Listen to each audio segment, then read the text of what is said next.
피터 린치는 발품을 파는 투자를 강조를 했는데요.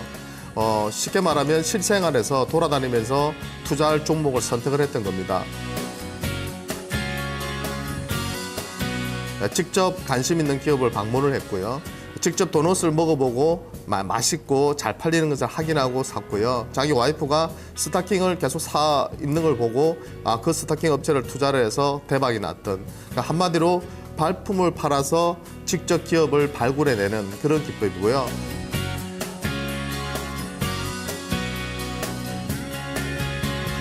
잘 나가는 기업에 투자를 해라는 겁니다. 예, 못 나가는 기업에 투자하는 것이 아니라 잘 나가는 기업에 투자를 해라, 이렇게 말을 했는데요. 또 한 가지 말씀드리고 싶은 것은 마인드가 정말 중요합니다. 예, 단기적인 시세에 너무 연연하다 보면요, 정말 50% 100% 주는 기업들을 놓치는 경우가 상당히 많거든요. 예, 그래서 기업에 대한 확신을 가지고 신고가 종목은 투자를 하셔야 되고요. 주식은 과학이 아니라 예술이다. 그건 무슨 뜻이냐면 많은 투자 대가들이 자기만의 기법으로 성공했다고는 하지만 그런 부분들은 무조건 공식처럼 받아들여가지고, 수학 공식처럼 받아들여가지고 그걸 그대로 적용하다가는 현재 주시장에서는 그게 잘 맞아떨어지지 않습니다.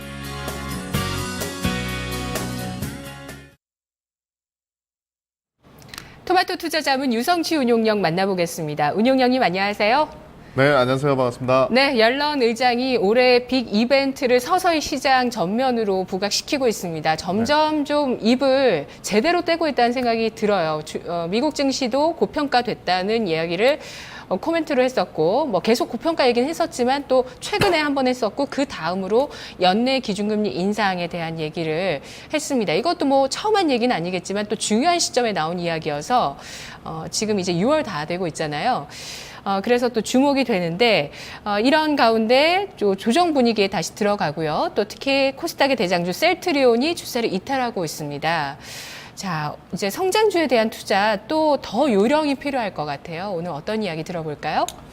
네, 뭐 최근에 제가 뭐 종목별로 이제 설명을 드리면서 시황에 대해서는 그게 설명을 안 드렸는데요. 뭐 제 자체가 그 이름을 운용하면서도 시장 자체에 대해서는 크게 신경을 쓰지는 않는 편입니다. 오렌 버핏이 했던 얘기처럼 시장을 전망하는 것은 뭐 그 쿠판을 여는 거나 똑같다, 쇼를 하는 거나 똑같다고 얘기를 했거든요. 그만큼 어렵습니다. 근데 제가 그렇다고 해서 무조건 시장 전망을 하지 않고 투자하는 것은 나침반 없이 투자하는 거 똑같거든요. 그러니까 큰 흐름 자체는 우리가 이해를 하고 가야 된다. 그래서 제가 토마토 TV 방송에 나와서 시장에 대해서 설명을 드릴 때는 어떤 점을 항상 강조드리냐면, 미국이 금리 인상을 할 때까지가 문제라고 말씀을 드렸어요. 우리 시장도 많이 올라왔고 글로벌 증시가 많이 올라왔기 때문에 미국이 금리 인상한다 하는 동안 시장은 불확실성을 키울 가능성이 상당히 높습니다. 그런데 만일 미국에서 금리 인상을 하게 된다면 그때 우리 시장이 폭락할까요? 저는 그렇게 보지는 않습니다. 그 전에 이미 충분히 내성을 키울 걸로 보이고요. 조정은 어느 정도 나올 걸로 보이지만 충분히 내성을 키운 상태에서 미국이 금리 인상을 하는 시점에서는 오히려 주식시장이 또다시 랠리를 펼칠 가능성이 높다 봅니다. 그러니까 이렇게 예상하시면 될 것 같아요. 제일 애매한 구간이 6월에서 9월입니다. 네, 다음 달부터죠. 6월 달 FOMC 때 옐런 의장이 금리 인상을 시작할 것인가. 지금 9월이 가장 유력시 되고 있거든요. 그래서 저는 지금 현재로서는 시나리오를 두 개를 잡고 있는데, 만일 안에 6월에 한다면 지금 현금화를 조금이라도 해놔야 되겠죠. 하지만 6월보다는 확률적으로는 9월이 확률이 높기 때문에 지금 시점에서는 현금을 한 20-30% 정도 유지하면서 주식 한 7-80%는 투자해도 되는 자리다. 그리고 9월이 가까워오는 시점에서 시장이 충분히 빠져 있다면 제 판단에서는 주식 100%는 넣어도 된다. 근데 그 시점에서 안 빠지고 계속 오르고 있는 상태라면 비중을 현금을 한 50% 정도 챙긴 다음에 9월 달에 다시 이 길을 기회로 잡는 그런 기회로 잡으시면 될 것 같아요. 항상 그랬거든요. 그래서 미국의 금리 인상 이후에 우리나라나 신흥국 쪽에서 엑소더스, 그러니까 돈이 빠져나가는 데 대한 우려를 많이 하시는데요. 저는 유동성은 계속된다. 문제는 미국이 금리 인상함으로써 유동성이 어느 정도 장애가 생긴다면 결국은 실적 장세로 이어져야 된다. 그러면 내 포트 내에 있는 기업들이 정말 실적이 좋냐, 유동성이 약간 줄더라도 이겨낼 수 있는 실적이 가지고 있는 기업이냐가 중요한 것이지 시장의 방향성이 크게 중요한 건 아닙니다. 제가 항상 말씀드리지만 이름을 운용하는 동안 시장 자체는 한 지금 10% 정도 올랐나요? 예, 제가 1930포인트 때부터 이름 운용을 했거든요. 그러니까 지금 한 10%도 안 올랐어요. 한 10% 정도 올랐다고 치면, 그죠? 우리가 어떤 종목을 투자했을 때 10%만 내야 되는 게 맞잖아요. 근데 어떤 분들은 30%, 40% 손실을 나고요. 어떤 분들은 시장이 10%밖에 안 올랐는데도 100% 수익을 내는 분들이 분명히 있거든요. 그죠? 70%, 80%, 90% 내는 분도 분명히 있단 말이에요. 그것은 뭐냐? 결국은 트렌드를 읽을 줄 알고, 그죠? 해안을 가지고 트렌드를 읽을 줄 알고, 그런 기업들을 선취매할 수 있어야 되고, 시장이 흔들릴 때, 공포스러울 때 그런 기업을 싸게 잡을 수 있는 용기가 필요하고, 그런 결단이 필요한 거죠. 그리고 그런 기업을 사놨다면 시세를 보지 말고 적정 가치가 올 때까지는 기다려라.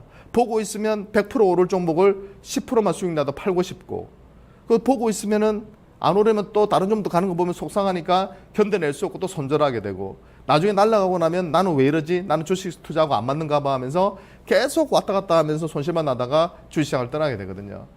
주식은 알고 투자하면 정말 매력적인 수단이에요. 부동산보다도, 저는 채권보다도, 예금보다도 주식 투자는 정말 좋은 재테크거든요. 운전면허를 따고 운전을 하면 그저 사고를 일으키지 않고 우리가 운전을 그저 오랫동안 할 수 있지만, 운전면허도 없이 주식에 아무런 노하우도 없이 아무런 경험도 없이 그저 먹기로 투기적으로 도박적으로 접근하다 보니까 계속해서 막 치고받고 하면서 사고가 일어나고 결국은 자동차가 너덜너덜해지는 거죠. 그런 부분만 조심하시면 될 것 같고요. 시장은 저는 당분간은 그렇게 좋지는 않을 거다.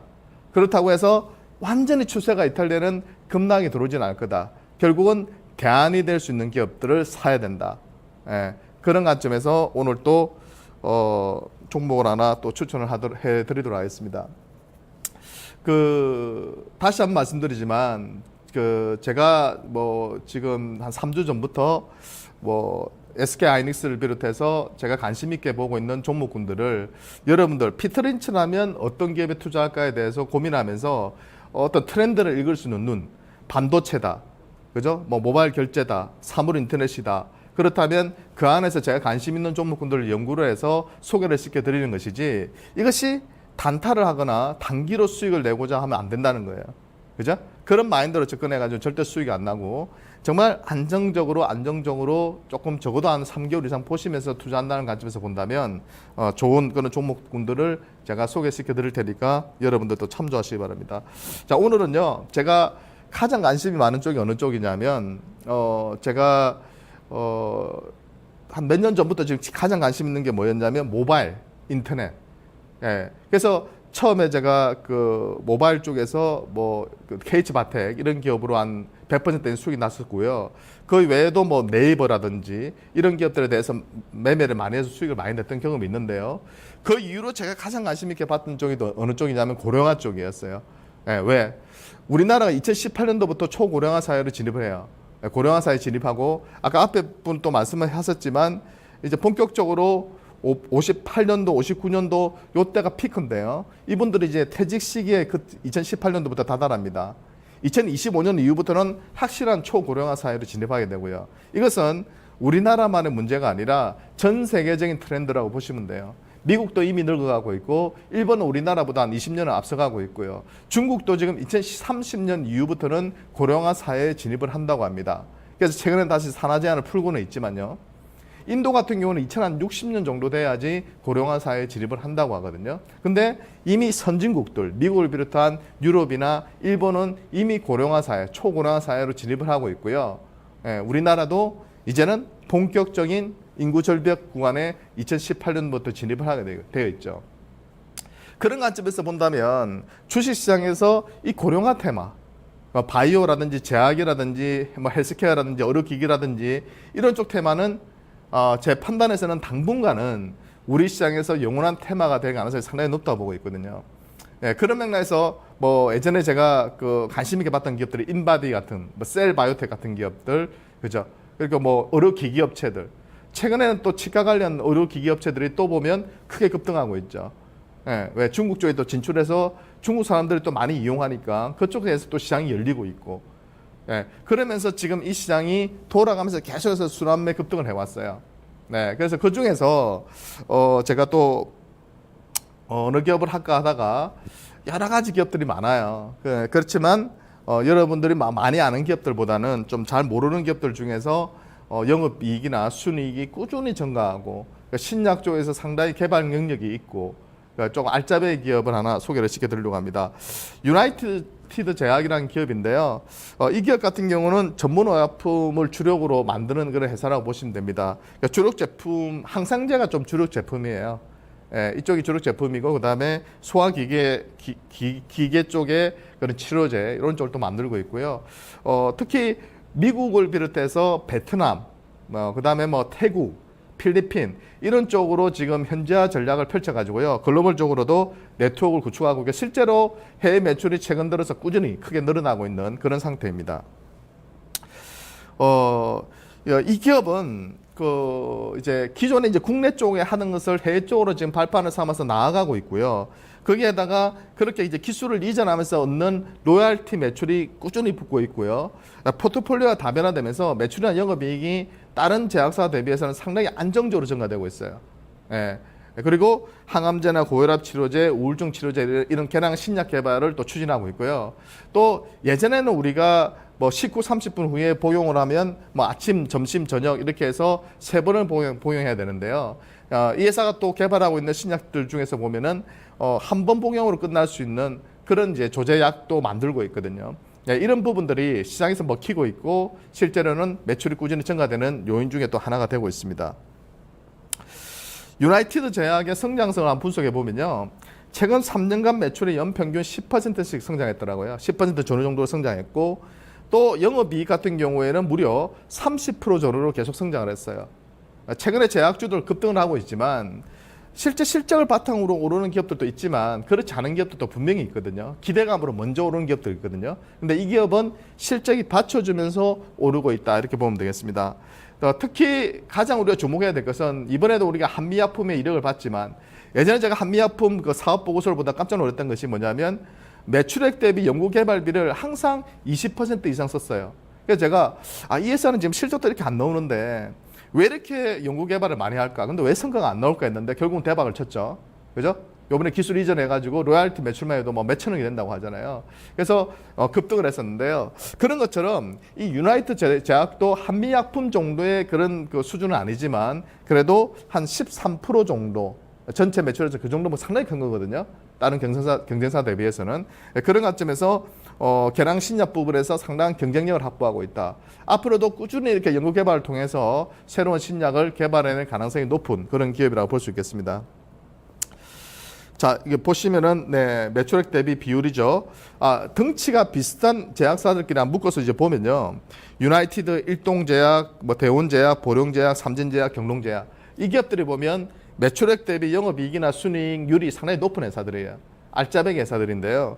그 중에서 보세요. 유나이티드가 매출액 대비 비율이 거의 12.9, 13% 가까운 그런 비중을 차지하고 있죠. 그만큼 연구개발에 상당한 투자를 기울이고 있다. 이렇게 보시면 되겠습니다. 물론 경동제약 같은 경우가 매출액하고 영업이익률이요. 영업이익률하고 순이익률이 1등이에요. 예, 전체 57개사 중에서 1등을 이번에 기록했는데요. 2005년 1분기 실적에서. 예, 그죠? 유나이티드가 7등 정도 했고요. 그런데 경동제약은 3.1%밖에 하지 않았죠. 예, 이 비용을 쓰지 않았다면, 유나이티드가 쓰지 않았다면 영업이익률이나 순이익이 훨씬 더 높아질 수 있었겠죠. 그러니까 한마디로 말하면 업종 내에서 이익률이나 영업이익률이나 순이익률 탑권이라고 보시면 될 것 같고요. 연구개발 비율도 탑 수준이라고 보실 수 있겠습니다. 여기 방금 전에 말씀드렸던 건데요. 57개 상장 제약사 2015년도 1분기 수익률 현황입니다. 여기 보시면 유나이티드 제약이 7등, 휴원스가 8등, 그죠?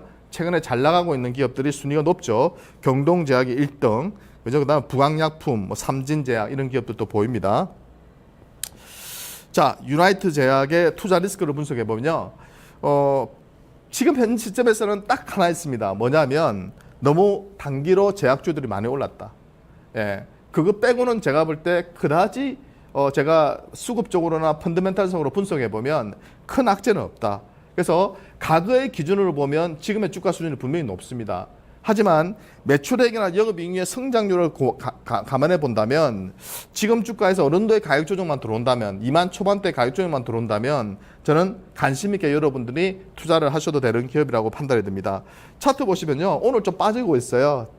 오늘 제약 바이오주도 좀 많이 빠지거든요. 그러니까 이 종목도 지금 한 4% 정도의 하락을 보여주고 있는데요. 차트상을 분석해 보면 단기 급등에 따른 눌림목이 예상된다. 제가 어제 이렇게 자료를 만들어 놨고요. 오버슈팅 시에는 한 3만 원 또 돌파가 가능한 기업으로 판단된다. 이렇게 말씀을 좀 드릴 수 있겠습니다. 그리고 유나이트 제약 투자 판단은 조정 시마다 매수고요. 적정 가격은 저는 한 3만 정도 보는데요. 2014년 순이익이 한 100억 정도 할 때 주가가 17,000원대였어요. 2015년도 예상 순이익이 한 200억 정도 되니까요. 향후 매출액 이익 성장 감안 시에 한 3만 원에서 4만 원 사이 정도의 오버슈팅 가능성도 있는 기업이라고 보시면 되겠습니다. 단지 단기 조정을 활용한 눌림목 매수를 권해드리고 싶습니다. 감사합니다.